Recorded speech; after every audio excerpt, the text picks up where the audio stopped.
para ver o avião de Luís, o A320, vem de Zurique.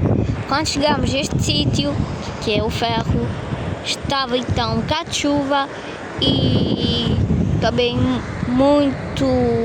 estava cinza.